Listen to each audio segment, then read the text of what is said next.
we saw a huge increase in the share of fully remote workers. So we classified them as either workers who are so far away from their place of employment or who are classified as being fully work from home.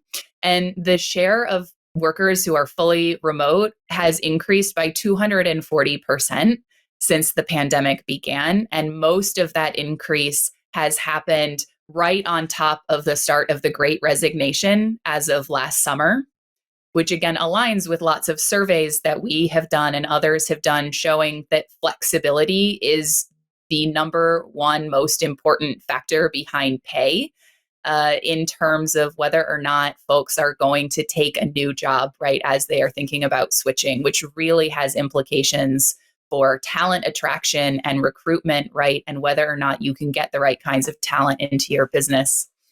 What we also found was that women are disproportionately taking on remote and hybrid work positions.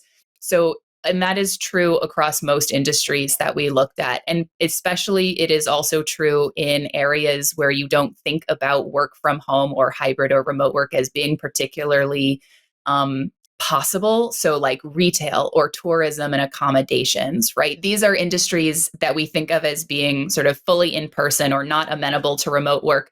But we are seeing big increases in remote and work from home and hybrid work, even in these industries, right? Suggesting that it's not just these sort of like desk-based white collar jobs, in tech and communications and financial services that are seeing this transformation, although they are definitely seeing it a lot faster than some other industries. But every single industry is experiencing these increases. And I think this is just the beginning, not the end of that transformation.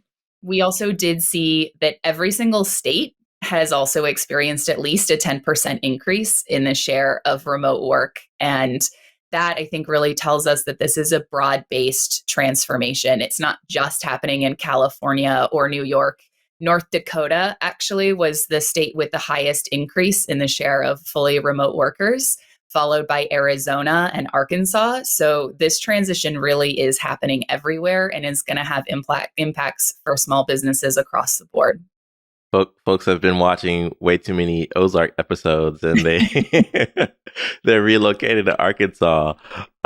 So no, this is all fascinating, and I love, Eric, that you're here too, because you can speak to product and the unique position that Gusto's in to have this research, but then also to track it in real time with your customers is incredible, because it helps validate the research. So I wanted to maybe ask you, Eric, what are some of the things that you saw from the report that maybe you're seeing in product, or are there questions, comments, concerns that you're getting from users to say, hey, we need to adapt to this new challenge? What are some of your thoughts? Yeah, absolutely. The adoption of various features of our product is mirroring what we're seeing in the industry data around work becoming increasingly remote. And so at Gusto, everything that we build is to help employers and their teams. And so that means if employers and their teams are increasingly in different locations, we need to build products and features that support these teams. And what we're seeing is incredible adoption of these features. So for example, remote hiring, applicant tracking, onboarding employees with documents and virtual signatures when they're at a different location, paying talent not just domestically, but internationally, in slightly less than 100 countries. The list goes on, and we've seen just a lot of adoption of these features over the past 2 years. All right. And Liz, were there any surprises that you saw in the research that you did, and any thoughts that you care to share with the audience today? Yeah, I will say I was really surprised at how quickly women have transitioned to remote work. So in most industries, men tend to work from home at higher rates for reasons that we don't fully understand. But since the Great Resignation, the pace at which women are catching up to the share of remote men who are working from home has really accelerated. And I think, we've seen in the pandemic that the challenge of balancing work and home and all of the responsibilities of life can be sort of challenging for women, and to see them embrace this mode of working that just maybe didn't feel like an option before, but is definitely an option now, as 2 years of working from home has shown us. I mean, women are really sort of grabbing on to that opportunity. And I think, shocked at sort of how rapidly women are sort of catching up, and in some cases surpassing the share of men that are working from home. And I will say I was also shocked to see, the construction industry and the retail industry and the utilities and healthcare and education, also seeing these big increases in work from home and hybrid work arrangements, because you don't think of them as being amenable to hybrid or work from home arrangements, but that's proving not to be the case, which means that some jobs are being completely reimagined to be done right by different people in different areas, or jobs that we thought could never be done from home. We're sort of figuring all that out, right? Companies are adopting new tools to do that work from a distance, and we're sort of seeing that in the data. And I think I was shocked, because there's this narrative that work from home is something that, tech people do, right? And isn't, available to everyone else. And I think that this research disproves that, and that, there's a creativity inherent in our customer base and with small businesses in general, who are thinking about how to accommodate the demands of employees who want this as a benefit and as a feature of their work experience. And I think overall what that shows me, and what I think small businesses are already, experiencing, is that hybrid and flexible work are the expectation by workers now. And that is, we're at the start of that transformation. And so figuring out how to, reimagine those workflows to reach employees and workers across time and space, right? Which is something that they do with Gusto, but in a bunch of other ways too, is really going to be the future of talent attraction and talent retention. We also looked at in our report how being a remote worker affected your probability of attrition within the first 3 months of your employment. And there's up to a 13% reduction in the probability that a worker quits within the first 3 months if they're a remote worker.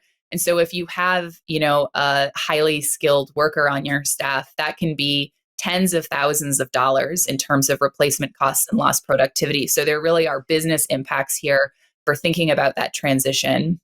Yeah, I think for the practical application of this for our small business community listening is, you may think that something has to be in office, but it may be to your benefit to challenge that. And I always say that this past 2 years or 3 years now of the pandemic is a blank slate opportunity for you to create the workforce that you want, the workforce that attracts the right people, that gives them an opportunity to assume some work life.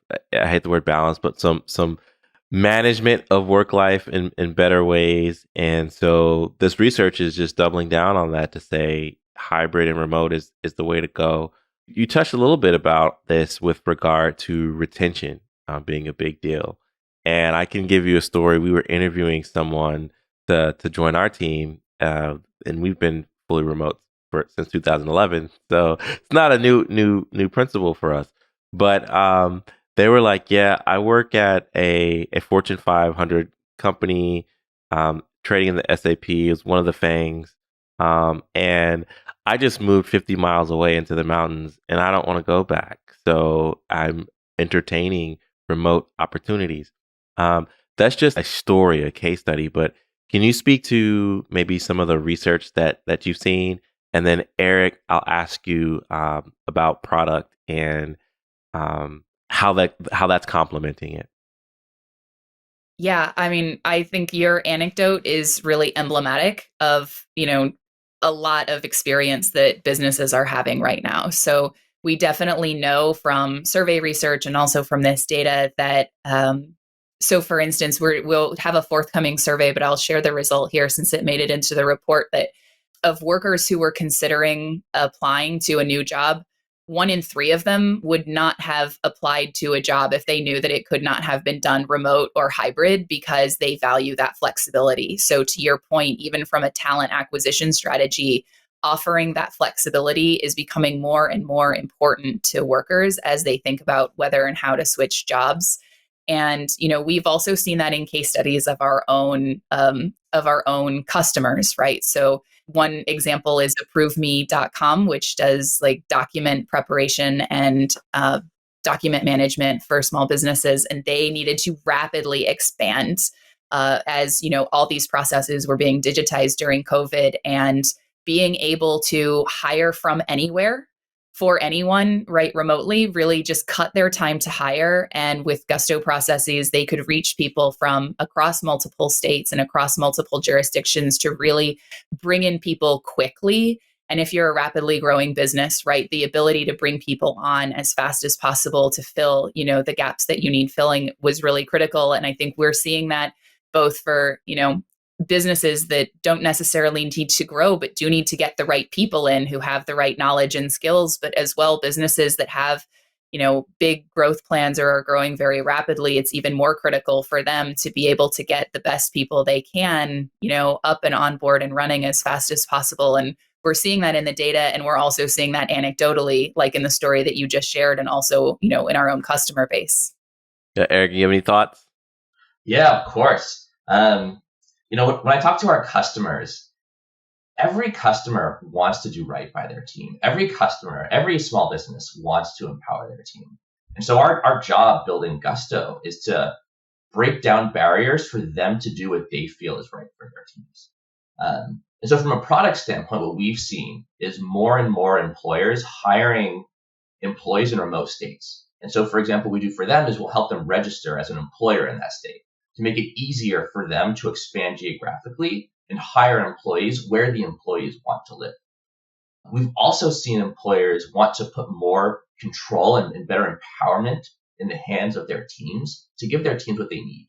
So, for example, something else we released recently is the ability to work with many more 401k providers and sync the employee roster and sync contributions and just make it easy for all parties involved for employers to just take really good care of their teams.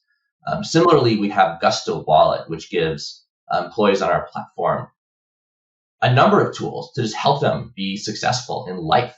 And we've also recently launched a geolocation feature for time tracking. Again, people aren't all at the same location. What we found is that employers want to empower their teams to take control themselves.